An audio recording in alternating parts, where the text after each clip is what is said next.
tadbirkorlik bo'yicha 312 qaror bo'yicha bizda yaktilarga, MChlarga kreditlarimiz bor.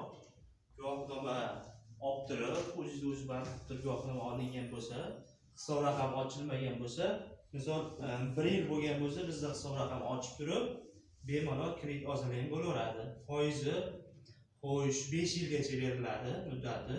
Foizi misol erkak tadbirkor bo'lsangiz 21%, ayollar bo'lsa ligotasi bor 19% dan olsangiz bo'laveradi. Yo'nalishlari bor. Nima yo'nalishda qilmoqchi bo'lsalaring, hamma kreditlarimiz bor. Bemalol murojaat qilsangiz bo'laveradi.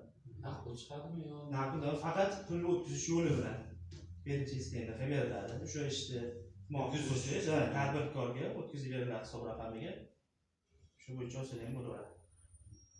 Bunga kelgan dokumentlar, misol biznes rejada nima yo'nalishda qilmoqchi bo'lsangiz, shu biznes rejada ko'rsatib turib, 5 yil mobaynida o'shani 100 millionni sarflab turib, o'zlaringa daromad qilib chiqarishni hammasini ko'rsatib bersangiz. Soliq ham chiqadimi? Soliq ham chiqadi har yil. Ulaylagandan keyin Aylamaga nisbatan chiqadi, va mulk solig'i chiqadi, daromad solig'i chiqadi.